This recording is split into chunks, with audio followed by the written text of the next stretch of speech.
ಆಗಾಗ ಕೈಕಾಲುಗಳಲ್ಲಿ ಜೋಮು ಅಥವಾ ಜುಮ್ಮೆನಿಸುವುದು ಯಾವ ಕಾರಣದಿಂದ?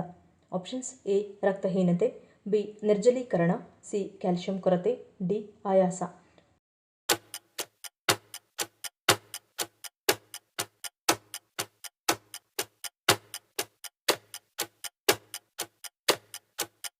ಸರಿಯಾದ ಉತ್ತರ ಆಪ್ಷನ್ ಸಿ.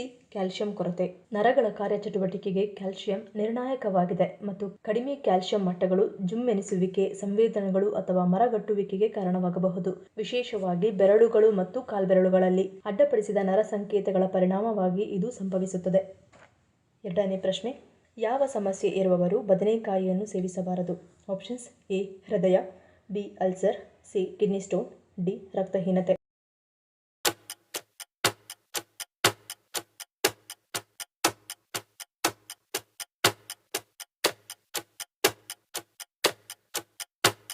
ಸರಿಯಾದ ಉತ್ತರ ಆಪ್ಷನ್ ಸಿ ಮತ್ತು ಡಿ. ಬದನೆಕಾಯಿಯಲ್ಲಿರುವ ಆಕ್ಸಲೇಟ್ ಕಲ್ಲುಗಳ ಸಮಸ್ಯೆಯನ್ನು ಹೆಚ್ಚಿಸುತ್ತದೆ, ನೋವು ಹೆಚ್ಚಾಗುವ ಸಾಧ್ಯತೆ ಇರುತ್ತದೆ ಮತ್ತು ಬಿಳಿ ಬದನೆಗಳನ್ನು ತಿನ್ನುವುದು ರಕ್ತದ ಪ್ರಮಾಣವನ್ನು ಹೆಚ್ಚಿಸುವಲ್ಲಿ ಅಡಚಣೆಯಾಗಿ ಕಾರ್ಯನಿರ್ವಹಿಸುತ್ತದೆ. ಹಾಗಾಗಿ ರಕ್ತದ ಕೊರತೆ ಇರುವವರು ಬದನೆಕಾಯಿಯನ್ನು ತಿನ್ನದೇ ಇರುವುದು ಉತ್ತಮ. ಮೂರನೇ ಪ್ರಶ್ನೆ: ಮಾತ್ರೆ ಔಷಧಿಗಳನ್ನು ಯಾವುದರ ಜೊತೆ ಸೇವಿಸಬೇಕು? Options: A. ಸಾಮಾನ್ಯ ನೀರು, ಬಿ. ತಣ್ಣನೆಯ ನೀರು, ಸಿ. ಬಿಸಿ ನೀರು, ಡಿ. ಬೆಚ್ಚಗಿನ ನೀರು.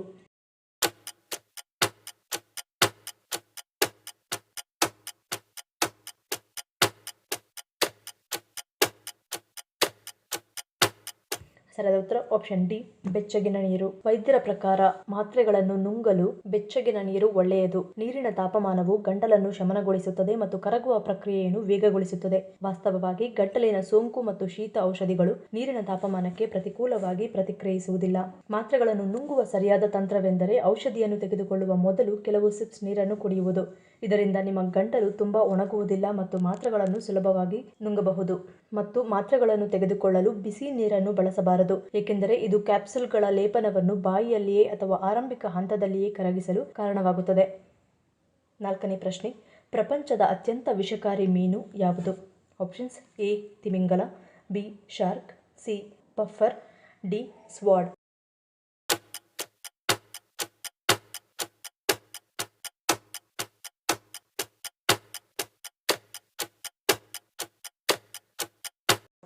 ಸರಿಯಾದ ಉತ್ತರ ಆಪ್ಷನ್ ಸಿ. ಪಫರ್. ಪಫರ್ ಮೀನಿನ ಜಾತಿಗಳು ಪ್ರಪಂಚದಲ್ಲಿಯೇ ಅತ್ಯಂತ ವಿಷಕಾರಿಯಾಗಿದೆ ಮತ್ತು ಗೋಲ್ಡನ್ ಡಾಟ್ ಕಪ್ಪೆಯ ನಂತರ ಎರಡನೇ ಅತ್ಯಂತ ವಿಷಕಾರಿ ಕಶೇರುಕವಾಗಿದೆ. ಐದನೇ ಪ್ರಶ್ನೆ: ಅನೇಕ ಆರೋಗ್ಯ ಸಮಸ್ಯೆಗಳಿಗೆ ಯಾವುದು ದಿವ್ಯೌಷಧಿಯಾಗಿ ಕೆಲಸ ಮಾಡುತ್ತದೆ?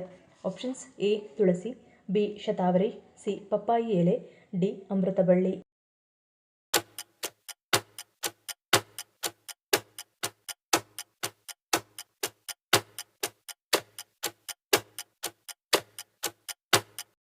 ಸರಿಯಾದ ಉತ್ತರ ಆಪ್ಷನ್ ಸಿ. ಪಪ್ಪಾಯಿ ಎಲೆ. ಪಪ್ಪಾಯಿ ಮರದ ಎಲೆಗಳು ನಮ್ಮ ಆರೋಗ್ಯಕ್ಕೆ ತುಂಬಾ ಒಳ್ಳೆಯದು. ಈ ಎಲೆಯ ರಸವನ್ನು ಮಿತವಾಗಿ ಸೇವಿಸುವುದರಿಂದ ಯಾವುದೇ ಆರೋಗ್ಯ ಸಮಸ್ಯೆಗಳು ನಮಗೆ ಬಾಧಿಸುವುದಿಲ್ಲ. ಪಪ್ಪಾಯಿ ಎಲೆಗಳ ರಸವನ್ನು ಸೇವಿಸುವುದರಿಂದ ಜ್ವರ, ಗ್ಯಾಸ್, ಹೊಟ್ಟೆ ಉಬ್ಬುವಿಕೆ, ಜೀರ್ಣಕಾರಿ ಸಮಸ್ಯೆಗಳು, ರಕ್ತದಲ್ಲಿನ ಸಕ್ಕರೆ ಮಟ್ಟ, ಮಲಬದ್ಧತೆಯಂತಹ ಅನೇಕ ಆರೋಗ್ಯ ಸಮಸ್ಯೆಗಳನ್ನು ನಿಯಂತ್ರಿಸಲು ಇದು ಸಹಾಯ ಮಾಡುತ್ತದೆ. ಆರನೇ ಪ್ರಶ್ನೆ: ಅತಿಯಾದ ಮೊಸರು ಸೇವನೆ ಯಾವ ಸಮಸ್ಯೆಗೆ ಕಾರಣವಾಗುತ್ತದೆ? Options: A. ಕಫದೋಷ, ಬಿ. ದಮ್ಮು, ಸಿ. ತಲೆನೋವು, ಡಿ. ಮೇಲಿನ ಎಲ್ಲವೂ.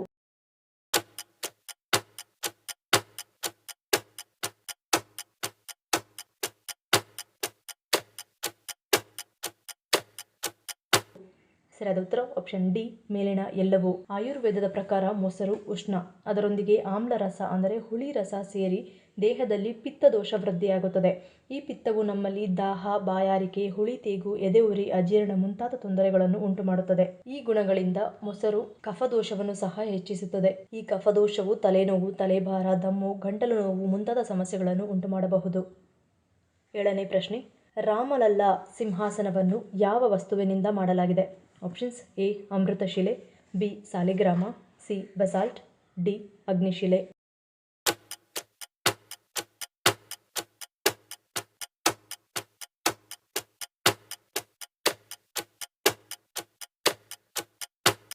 ಸರಿಯಾದ ಉತ್ತರ ಆಪ್ಷನ್ ಎ. ಅಮೃತಶಿಲೆ. ಜನವರಿ 22ರಂದು ರಾಮಲಲ್ಲಾ ಕುಳಿತುಕೊಳ್ಳುವ ಸಿಂಹಾಸನವು ಅಮೃತಶಿಲೆಯಿಂದ ಮಾಡಲ್ಪಟ್ಟಿದೆ. ಈ ಭವ್ಯವಾದ ಮತ್ತು ಸುಂದರವಾದ ಸಿಂಹಾಸನವನ್ನು ಚಿನ್ನದಿಂದ ಮುಚ್ಚಲಾಗುತ್ತದೆ. 8ನೇ ಪ್ರಶ್ನೆ: ಮಧುಮೇಹದಲ್ಲಿ ಭಾರತ ಎಷ್ಟನೇ ಸ್ಥಾನದಲ್ಲಿದೆ? ಆಪ್ಷನ್ಸ್: ಎ ಮೊದಲನೇ ಸ್ಥಾನ, ಬಿ ಎರಡನೇ ಸ್ಥಾನ, ಸಿ ಮೂರನೇ ಸ್ಥಾನ, ಡಿ ನಾಲ್ಕನೇ ಸ್ಥಾನ.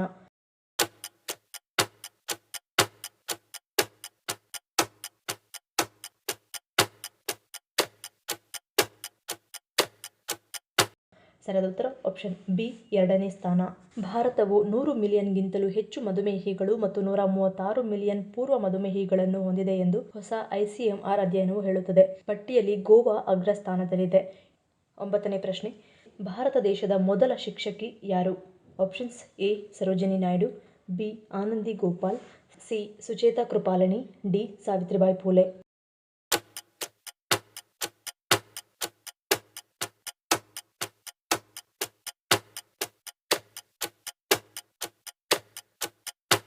ಸರಿಯಾದ ಉತ್ತರ ಆಪ್ಷನ್ ಡಿ ಸಾವಿತ್ರಿಬಾಯಿ ಫೂಲೆ.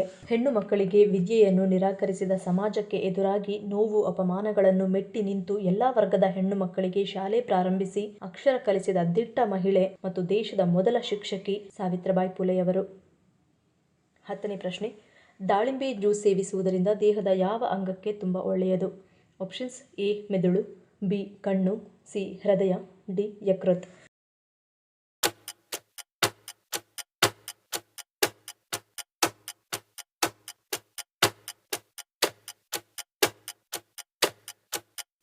ಸರಿಯಾದ ಉತ್ತರ ಆಪ್ಷನ್ ಎ ಮೆದುಳು.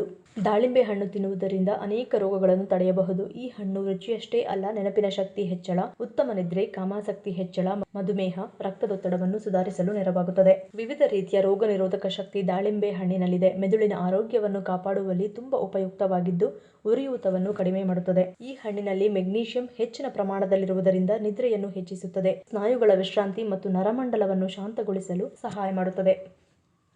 ಮುಂದಿನ ಪ್ರಶ್ನೆ. ಯಾವ ಎಣ್ಣೆಯನ್ನು ಶನಿದೇವರಿಗೆ ಅರ್ಪಿಸುವುದರಿಂದ ಕಠಿಣ ಸಮಸ್ಯೆಗಳಿಗೆ ಪರಿಹಾರ ದೊರೆಯುತ್ತದೆ? ಆಪ್ಷನ್ಸ್: ಎ ಸಾಸಿವೆ ಎಣ್ಣೆ, ಬಿ ಕಡಲೆಕಾಯಿ ಎಣ್ಣೆ, ಸಿ ಹೊಂಗೆ ಎಣ್ಣೆ, ಡಿ ಕೊಬ್ಬರಿ ಎಣ್ಣೆ.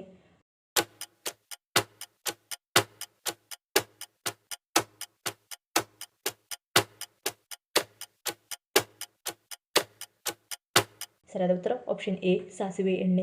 ಜೀವನದ ಪ್ರತಿಯೊಂದು ಕೆಲಸದಲ್ಲೂ ವೈಫಲ್ಯವನ್ನು ಎದುರಿಸುತ್ತಿದ್ದರೆ ಸಾಸಿವೆ ಎಣ್ಣೆಯನ್ನು ಬಳಸಬೇಕು. ಶನಿವಾರ ಕಬ್ಬಿಣದ ಪಾತ್ರೆಯಲ್ಲಿ ಸಾಸಿವೆ ಎಣ್ಣೆಯನ್ನು ತೆಗೆದುಕೊಂಡು ಅದರಲ್ಲಿ 1 ರೂಪಾಯಿಯ ನಾಣ್ಯವನ್ನು ಹಾಕಿ ನಿಮ್ಮ ಮುಖವನ್ನು ಎಣ್ಣೆಯಲ್ಲಿ ನೋಡಿ ಅದನ್ನು ಶನಿದೇವರಿಗೆ ಅರ್ಪಿಸುವುದು ಅಥವಾ ಅರಳಿ ಮರದ ಕೆಳಗೆ ಇರಿಸುವುದರಿಂದ ಒಳಿತಾಗುತ್ತದೆ ಎಂಬ ನಂಬಿಕೆ ಇದೆ. ಮುಂದಿನ ಪ್ರಶ್ನೆ. ತೆಂಗಿನಕಾಯಿ ಹಣ್ಣೋ ಅಥವಾ ತರಕಾರಿಯೋ? ಆಪ್ಷನ್ಸ್: ಎ ಹಣ್ಣು, ಬಿ ತರಕಾರಿ, ಸಿ ಎ ಮತ್ತು ಬಿ, ಡಿ ಯಾವುದೂ ಅಲ್ಲ.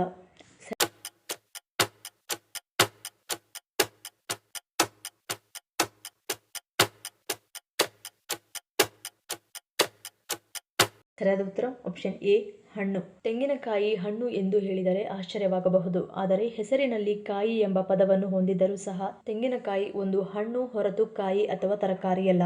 ವಾಸ್ತವವಾಗಿ ತೆಂಗಿನಕಾಯಿಯು ಡ್ರೂಪ್ಸ್ ಎಂದು ಕರೆಯಲ್ಪಡುವ ಉಪವರ್ಗದ ಅಡಿಯಲ್ಲಿ ಬರುತ್ತದೆ. ಇದು ಗಟ್ಟಿಯಾದ ಚಿಪ್ಪಿನಿಂದ ಸುತ್ತುವರಿದ ಆಂತರಿಕ ತಿರುಳು ಮತ್ತು ಬೀಜವನ್ನು ಹೊಂದಿರುವ ಹಣ್ಣುಗಳು ಎಂದು ವ್ಯಾಖ್ಯಾನಿಸಲಾಗಿದೆ. ಮುಂದಿನ ಪ್ರಶ್ನೆ. ಅಯೋಧ್ಯೆಯಲ್ಲಿ ಯಾವ ನದಿ ಹರಿಯುತ್ತದೆ? Options: A Brahmaputra, B Sarayu, C Yamuna, D Sindhu.